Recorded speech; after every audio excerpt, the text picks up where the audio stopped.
एक लकीर खींची गई थी और इतिहास बदल गया। लेकिन क्या आपने कभी सोचा है कि क्या वो रेखा असल में खींची भी गई थी या नहीं? जो कहानी हमें वर्षों से बताई जा रही है, क्या वो सच है या फिर सिर्फ एक धारणा?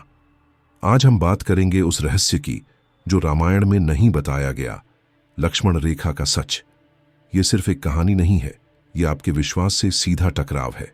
और हां, अगर आपको हमारी ये कोशिश पसंद आए तो वीडियो को लाइक जरूर कीजिए और अब से जुड़ जाइए हमारे साथ ऐसी ही गहराई में उतरती कहानियों के लिए।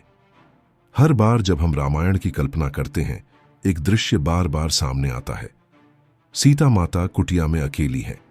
लक्ष्मण जी राम की खोज में जाने से पहले जमीन पर एक रेखा खींचते हैं। कहते हैं, माता, इस रेखा को पार मत करना।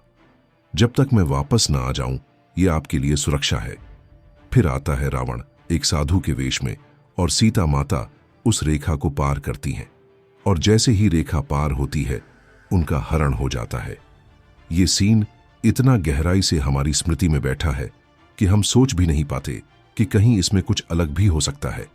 हमने बचपन से टीवी पर देखा, रामानंद सागर की रामायण में देखा, घर के बुजुर्गों से सुना, लेकिन एक सवाल जो लगभग कोई नहीं पूछता, क्या वाकई रामायण में लक्ष्मण रेखा थी?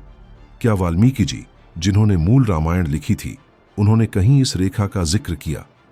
सच तो यह है कि नहीं। लक्ष्मण रेखा का उल्लेख मूल वाल्मीकि रामायण में कहीं नहीं किया गया है। अरण्यकांड, जहां सीता हरण की घटना घटती है, वहां लक्ष्मण सीता को राम के पीछे छोड़कर जाते हैं, लेकिन वो कहीं नहीं कहते कि उन्होंने कोई रेखा खींची। न कोई जादुई सुरक्षा घेरा, न कोई चेतावनी, बस एक सीधा संवाद, माता आप चिंता न करें, मैं तुरंत लौटता हूं।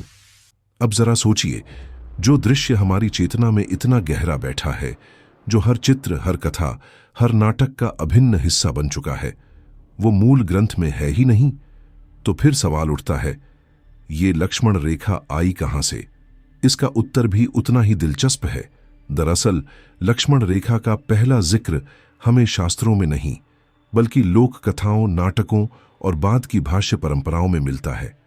कुछ विद्वानों का मानना है कि सबसे पहले ये रेखा लव कुश आधारित लोकनाट्य में आई, जो उत्तर भारत में खेले जाते थे। उसके बाद कुछ पुरानी बंगाली काव्य कथाओं और मंचीय प्रस्तुतियों में इसका जिक्र दिखने लगा। लेकिन सबसे बड़ा प्रभाव पड़ा 1987 में, जब रामानंद सागर की टेलीविजन रामायण ने इसे पूरे देश के मानस में उतार दिया। उस एक दृश्य ने पूरी पीढ़ी को यह यकीन दिला दिया कि लक्ष्मण रेखा तो थी ही, और यही सीता हरण की असली वजह थी। अब सोचिए, एक दृश्य जो न तो मूल ग्रंथ में है, न तुलसीदास की रामचरितमानस में स्पष्ट रूप से मौजूद है, वो हमारे भीतर इतना गहराई से बैठ चुका है कि हम उस पर सवाल उठाना भी अपमान समझते हैं। यही तो है विश्वास की ताकत, और मीडिया की भी। लेकिन जब हम लक्ष्मण रेखा को केवल एक कथा के रूप में नहीं, बल्कि एक प्रतीक के रूप में देखें, तब कहानी और भी गहरी हो जाती है। लक्ष्मण रेखा बन गई एक ऐसी सीमा जो स्त्रियों के लिए खींच दी गई, एक रेखा जिसे पार करना अपराध बन गया। सीता ने वो रेखा पार की क्योंकि उनके सामने एक साधु था। उन्होंने अपनी मानवीय करुणा दिखाई, लेकिन वही निर्णय उनके चरित्र पर प्रश्न बन गया। रेखा पार करना जैसे उनकी गलती बन गया। आज भी जब कोई महिला समाज की बनाई सीमाएं तोड़ती है, तो लोग कहते हैं, उसने लक्ष्मण रेखा पार कर दी।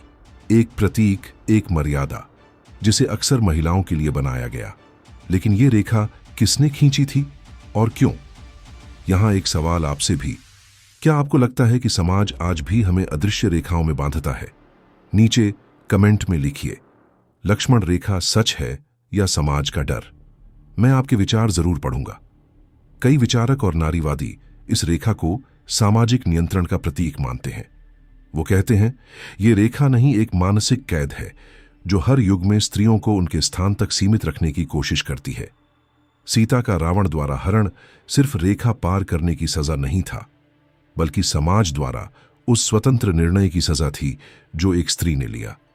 अब सवाल उठता है, अगर वाल्मीकि रामायण में ये नहीं था, तो क्या लोग झूठ मान रहे हैं? नहीं, भारत की संस्कृति श्रुति और स्मृति पर आधारित है। हमने बहुत सी बातें किताबों से नहीं, बल्कि कहानियों, नाटकों और दादी नानी की बातों से सीखी हैं। और यही स्मृति जब बार बार दोहराई जाती है वो सत्य बन जाती है। इसलिए लोगों के लिए लक्ष्मण रेखा का अस्तित्व ग्रंथ में हो या न हो, उसकी भावना में है। वो मानते हैं कि इसका प्रतीकात्मक अर्थ ज्यादा महत्वपूर्ण है। ये बहस हमेशा चलती रहेगी कि असल में क्या हुआ और क्या जोड़ा गया। पर उससे भी ज्यादा जरूरी ये सवाल है, क्या हम आज भी अपने अपने जीवन में ऐसी अदृश्य रेखाएं खींच रहे हैं? क्या हर किसी की सोच, फैसले, आजादी पर कोई न कोई रेखा नहीं खींच दी जाती? क्या आज भी हम किसी और की खींची गई सीमाओं में ही जीने को मजबूर हैं? लक्ष्मण रेखा सिर्फ एक कथा नहीं है, वो एक सवाल है कि कौन रेखा खींचता है और क्यों। क्या वो सुरक्षा है या नियंत्रण? शायद हमें यह सोचना चाहिए कि सीता ने रेखा क्यों पार की, क्योंकि वो डरपोक नहीं थी, वो दयालु थी। वो मर्यादा पुरुषोत्तम राम की पत्नी थी, पर खुद भी एक निर्णय लेने वाली मानव थी। इसीलिए असली सवाल ये नहीं है कि लक्ष्मण रेखा थी या नहीं। असली सवाल ये है, क्या हमें हर समय किसी और की बनाई रेखा में रहना चाहिए, या फिर वो रेखा ही तोड़ देनी चाहिए जो हमारी सोच, हमारी स्वतंत्रता और हमारे अधिकारों को रोकती है? क्योंकि कुछ कहानियां सच होती हैं और कुछ बार बार सुनाकर सच बना दी जाती हैं। धन्यवाद। अगर आपको ये वीडियो कुछ नया सोचने पर मजबूर करता है तो इसे लाइक कीजिए, सब्सक्राइब जरूर कीजिए और शेयर करिए उन दोस्तों के साथ जिन्हें माइथोलॉजी से ज्यादा सच्चाई में रुचि है। फिर मिलेंगे अगली कहानी के साथ, जहां हम मिलकर परंपरा के परे सोचने की हिम्मत करेंगे।